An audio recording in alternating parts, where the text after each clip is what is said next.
Listen, I have been stationed on 73 worlds across 4 different spiral arms of this galaxy, and I can tell you with absolute certainty that humans make no sense whatsoever. None.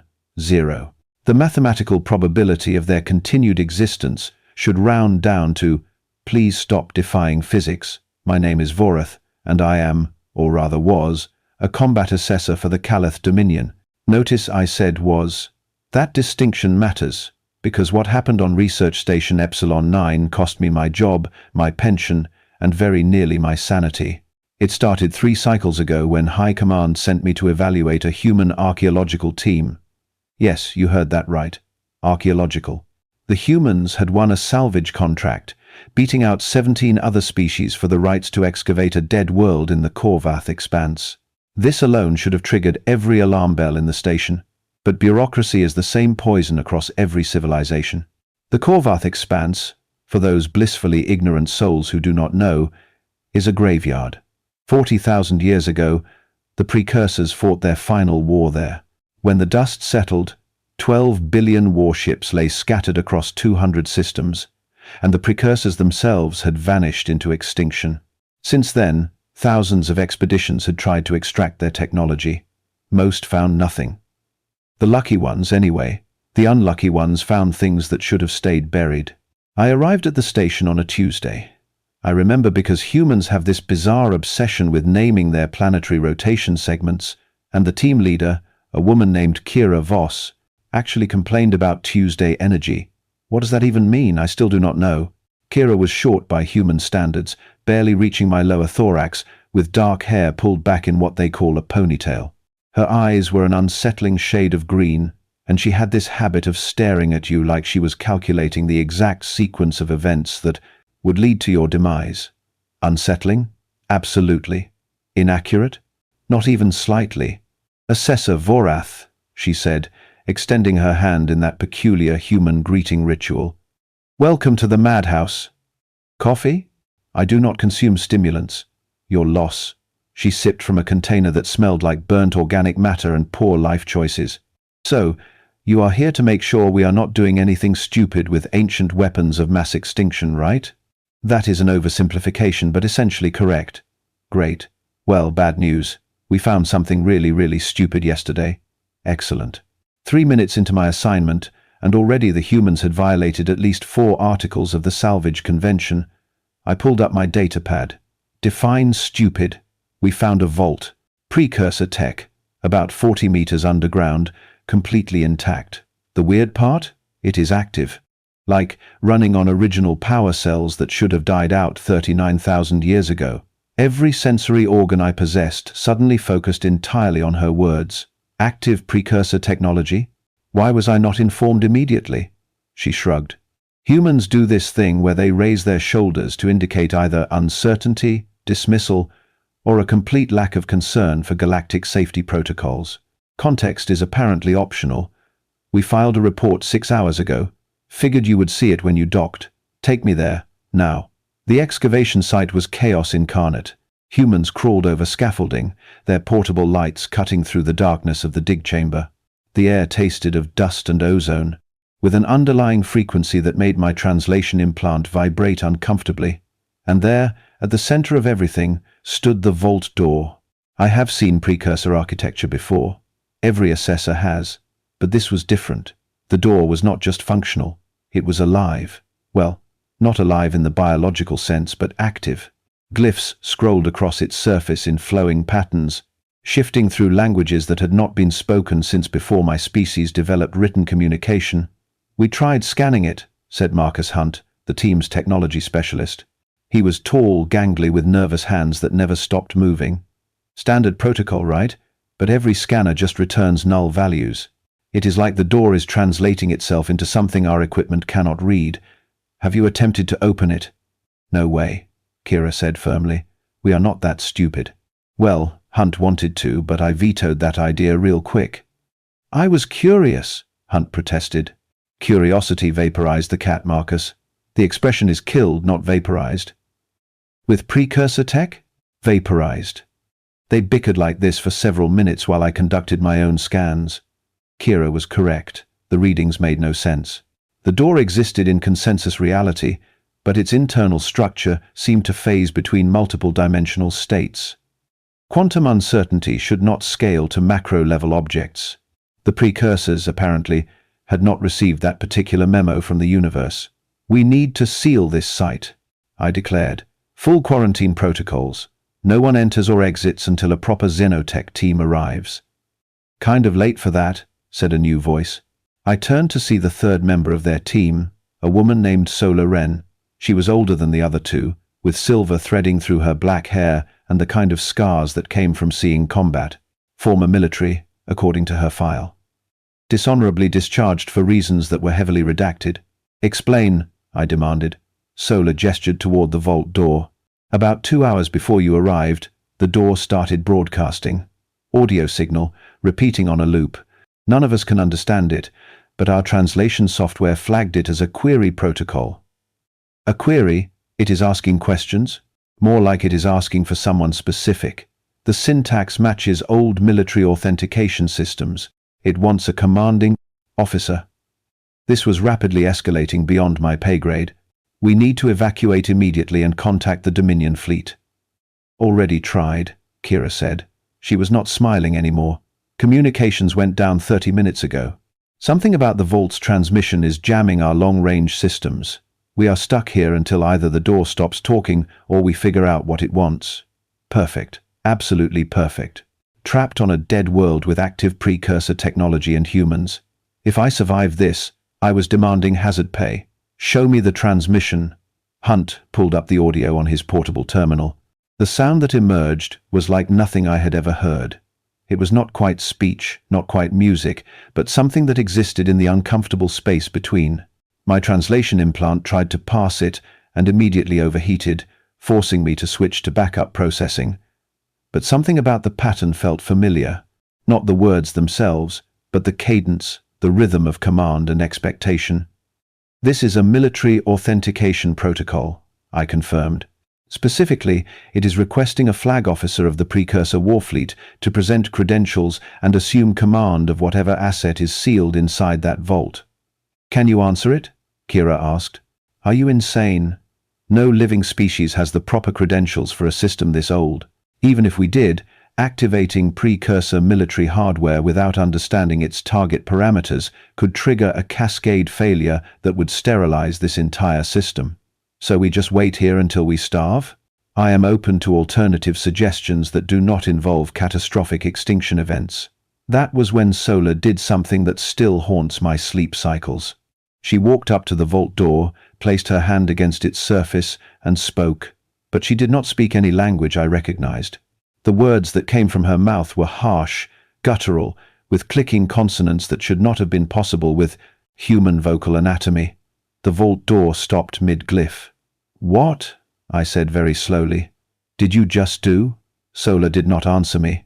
She kept speaking, her voice gaining confidence, the words flowing more smoothly now. And the door, that impossible door, began to respond. Glyphs rearranged themselves, pulsing in time with her speech. "Sola?" Kira's voice held a note I had not heard before. "Fear. Where did you learn that?" The older woman turned, and her eyes, I swear on my ancestors, her eyes were glowing with faint bioluminescence. "Dreams," she said in her normal voice. "Every night since we opened this chamber, I have been dreaming in a language I do not know." "That is neurologically impossible," Hunt whispered. "Yeah, well, so is a 40,000-year-old door having a conversation, and yet here we are." The vault door made a sound like tectonic plates shifting, and then, with perfect clarity, a voice emerged from its speakers. It spoke in the same ancient language, but now my translation implant could process it, using Sola's speech patterns as a reference key. "Authentication incomplete. Genetic markers detected but degraded. State your designation and authorization code." Sola closed her eyes. When she opened them again, the glow had intensified.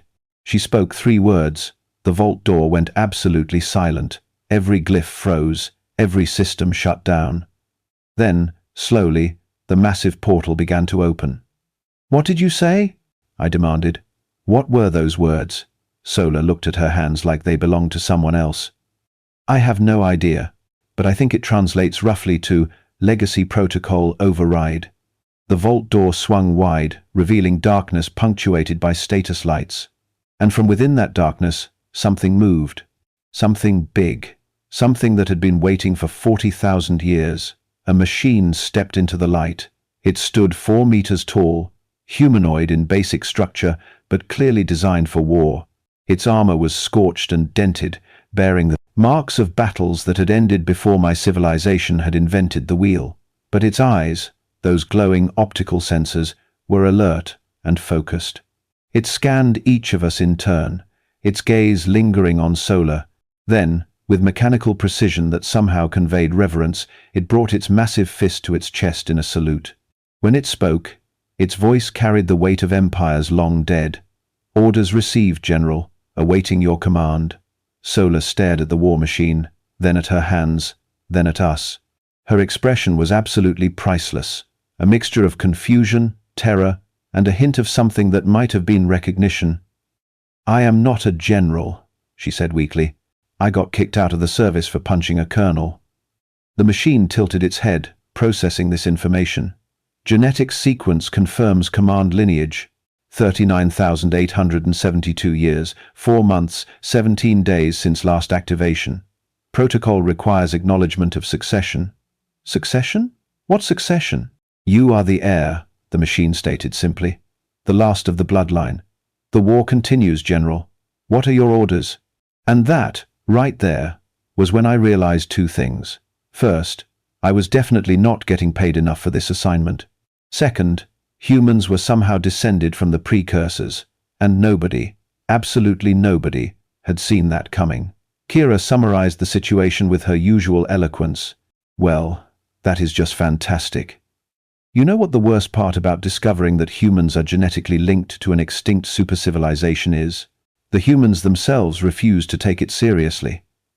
"Okay, hold on," Kira said, waving her hands like she could physically stop the flow of reality-breaking information. "You are telling me that this metal death machine thinks Sola is its commanding officer because of her DNA.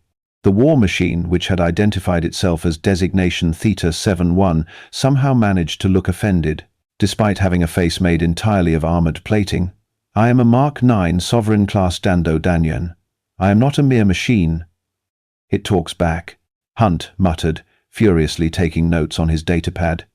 "Ancient Precursor war machines have attitude. This is the best day of my entire life." "Worst," I corrected. "You mean worst day?" "Agree to disagree." Sola had not moved since the initial revelation. She stood there, staring at Theta, like it was a particularly complicated math problem that might explode if she solved it incorrectly. "Explain this genetic lineage thing." Slowly, using small words. Theta's optical sensors brightened.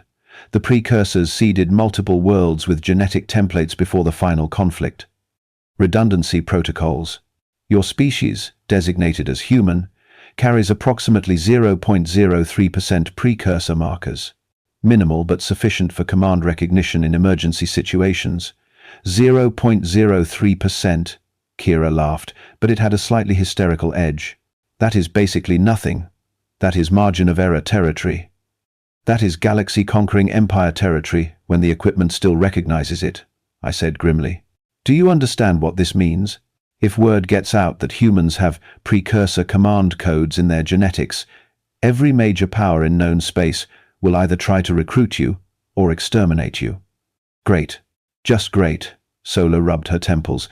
"So, I accidentally inherited a giant death robot and a target on humanity's collective back. Anything else I should know?"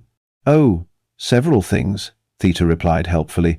"Would you like them in chronological or priority order?" "Surprise me. This facility contains 17 additional Sovereign-class units, 432 support drones, and 1 Dreadnought-class capital ship currently in hibernation mode. All systems require reactivation codes that only you can provide.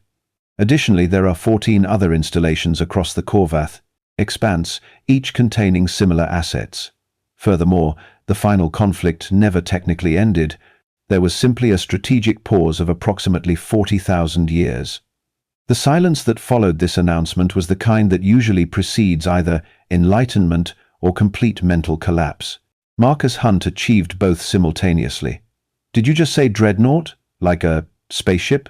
A precursor warship? Here? Underground? Correct. The Bastion 7 is embedded 4 kilometers beneath this facility. Construction was 68% complete when hostilities ceased. I felt my career dissolving in real time. Define ceased. Specifically, did they stop because the war ended or because everyone died? Neither. The enemy deployed a weapon that exists in your database as the silence device. It eliminated consciousness across multiple sectors, both sides, simultaneously, very efficient, tactically speaking. Strategically questionable. A weapon that killed thoughts. Kira looked ill. That is horrifying. It was considered a proportional response at the time. To what? The previous weapon that sterilized 1,200 inhabited worlds. Everyone processed that for a moment. I desperately wanted to file a formal complaint with whatever cosmic force had decided to place me in this exact situation at this exact moment. Sola, to her credit, had moved past shock and into what I could only describe as dangerous pragmatism. So let me get this straight. You are saying there is an army down here waiting for someone with the right genetics to wake it up. And right now, that someone is me. Correct, General. Stop calling me that. I am a disgraced ex-soldier who now digs up old garbage for a living. Your service record is irrelevant. Your genetic authentication is absolute. What happens if I just walk away? Leave everything sealed up and pretend this never happened? Theta was quiet for exactly 3 seconds. This facility will remain in standby mode indefinitely. However, you should be aware that 14 other installations exist. The probability that another human with sufficient genetic markers will eventually access one of them approaches 99.7% within the next century. Without proper command protocols, the awakened assets will default to their last standing orders, which were: prosecute the war until total enemy elimination is achieved. I watched the color drain from Sola's face. And the enemy is? Undefined. The silence device eliminated all records of hostile forces before protocol shutdown. Any sufficiently advanced civilization could be interpreted as a threat. Oh no, I said. Oh no, no, no. Kira got there first. It would attack everyone, every species, every civilization, because it does not know who the original enemy was. Correct, Theta confirmed. Legacy protocols require threat assessment of all encountered civilizations. Without proper command override, automated systems will interpret any advanced technology as potentially hostile. Marcus started laughing. It was the kind of laugh that comes right before someone starts crying or setting things on fire. So humanity's been sitting on a doomsday device that could trigger galactic extinction, and we did not even know it. That is just perfect. That is so perfectly on brand for us. This is not amusing, I snapped. Do you comprehend the magnitude of this crisis? The Dominion needs to be notified immediately. The Council of Aligned Species needs to convene emergency sessions. We need to establish containment protocols before what? Sola interrupted. Her voice was quiet, but there was steel in it. Before your government decides that humans are too dangerous to exist? Before they sterilize Earth as a precautionary measure? I read the Salvage Convention protocols, Vorath. I know what happens to species that pose existential threats. She was right, and we both knew it. The Dominion had a long history of decisive action when it came to galactic security. Decisive usually meant terminal. So what do you propose? I asked carefully. Sola looked at Theta, then at the open vault, then back at her team. How many people know about this facility? Just us, Kira said. The reports we filed were preliminary. No specifics about what we found. And communications are still jammed? Completely. That door's transmission is scrambling everything. Sola nodded slowly, making a decision that would probably haunt all of us. Theta, can you shut down this facility? Completely? Make it look abandoned, inactive, nothing worth investigating? Affirmative. However, it requires full command authorization. What does that involve? Genetic sample, voice pattern lock, and strategic intent declaration. And the other facilities? Can you lock those down too? Negative. Each installation requires local command authorization. However, I can implement warning protocols that would alert you if any installation shows signs of activation. Sola walked up to the war machine, looking up at its scarred armor and ancient weapons systems. If I do this, give you proper commands, you will follow them exactly? No interpreting, no improvising, no deciding you know better? You are the commanding officer. Your orders are absolute. Even if those orders are to stay shut down, to remain hidden, to let the war stay over. Theta paused. For a machine that had waited 40,000 years, it seemed to take an eternity to answer. My primary function is to protect the Precursor legacy. If you, as the heir to that legacy, determine that protection requires inaction, then inaction becomes my mission. Good enough. Sola held out her hand. What do you need? The process took 20 minutes and involved more blood than I was comfortable with, but when it was finished, Theta straightened to full attention. Authorization complete. This facility and all connected systems are now bound to your command lineage. Standing orders. Stay dark, stay hidden, monitor the other installations, but do not contact them. If another human triggers one of them, alert me immediately. Otherwise, sleep. The war is over, Theta. We won by surviving when everyone else died. Acknowledged, General. One question, if I may. Go ahead. What should I do if hostile forces attempt to access this facility? Sola smiled, and it was not a nice smile. Standard defensive protocols. Nothing leaves that could report our existence. Understood? Perfectly, General. It has been an honor to serve. Theta raised its fist in salute one final time, then turned and walked back into the vault. The other machines, the ones we had not even seen yet, powered down with a collective hum that shook dust from the ceiling. The vault door began to close. Wait, Hunt called out. I have about 6,000 questions. Then you should have asked them faster, Theta replied. Good luck with your archaeological career. Try not to accidentally end civilization. The door sealed with a sound like finality itself. We stood in silence for a long moment. Then Kira started laughing, really laughing, the kind that comes from surviving something impossible. We just shut down a Precursor army, she gasped.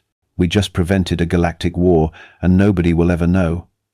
We also committed about 40 different violations of salvage law, Hunt added. The kind that come with life sentences. Only if they find out, Sola said quietly. She looked at me. Which brings us to you, Assessor Vorath. You have a choice to make. I knew what she was asking. Report the truth, and watch as humanity became either slaves or casualties of galactic politics. Or lie in my official assessment and hope that nobody else stumbled onto these secrets. Some choices are not really choices at all. My assessment, I said slowly, is that this facility contained only inactive power cells and degraded structural materials. Salvage value, minimal. Recommend site closure and redirect resources to more promising locations. Hunt exhaled loudly. You are going to cover this up? I'm going to file an accurate report based on what I observed. An empty facility with no active technology and no salvage value. Everything else is speculation and would require evidence I do not possess. You are a terrible liar, Kira observed, but I appreciate the effort. I am an excellent liar. I have simply chosen to lie to people who are not currently in this room. The communications jamming ended approximately 3 minutes later, once we were far enough from the vault. I filed my falsified report, recommended site abandonment, and requested immediate transfer to literally any other assignment in the galaxy. My request was approved. Apparently, evaluating human archaeological teams is considered punishment duty anyway. 3 months later, I received a coded message on a frequency that should not have existed. It was audio only, just 4 words in that ancient language I had heard Sola speak. The translation, courtesy of my implant, read, "Thank you. Sleep well." I deleted the message and never spoke of it again. But sometimes, late at night when I cannot sleep, I think about those 14 other installations scattered across the Corvath expanse. I think about the probability that another human will eventually find them. I think about what Theta said, about humans carrying command codes in their very genetics. And I think about how the galaxy has absolutely no idea what is buried in the graveyards of the Precursors. Humanity, it turns out, is the heir to an empire that conquered galaxies. They just do not know it yet. Most of them anyway. But here is the thing about humans that I learned during my brief, terrifying time working with them. They have this saying, "Let sleeping dogs lie." I never understood what canines had to do with military strategy, but I grasped the principle well enough. Some secrets are too dangerous to reveal, some weapons are too powerful to wield, and sometimes the bravest thing a soldier can do is walk away from the fight. Sola Renn understood that. She chose to bury the truth, to seal away the arsenal, to let the war remain over. Whether that choice was wise, only time will tell. But if I have learned anything about humans in my 73 worlds of experience, it is this. They have an absolutely terrifying talent for surviving the impossible and making it look like luck. They are the heirs to the precursors, whether they claim that inheritance or not. And somewhere, deep underground on a dead world in the Korvath expanse, an army waits in darkness. Loyal, patient, ready to wake at the command of voices that speak in languages older than stars. I just hope humanity never needs them, because the day they do, the galaxy is going to learn a very important lesson that everyone else already forgot. Humans, for better or worse, are the children of gods who conquered the universe. They just forgot to mention it on their resume. Me? I retired early, bought a small dwelling on a quiet world far from any archaeological sites. I grow vegetables now. It is peaceful, boring, safe. And every night before I sleep, I check the news feeds for any reports of mysterious facilities in the Korvath expanse. So far, nothing, but I keep checking anyway. Because some secrets do not stay buried forever. And when this one finally comes to light, I want to be very, very far away when it does. The humans will handle it, they always do. Somehow, against all logic and reason. That is what makes them human. And that, more than any genetic marker or ancient protocol, is why they terrify me.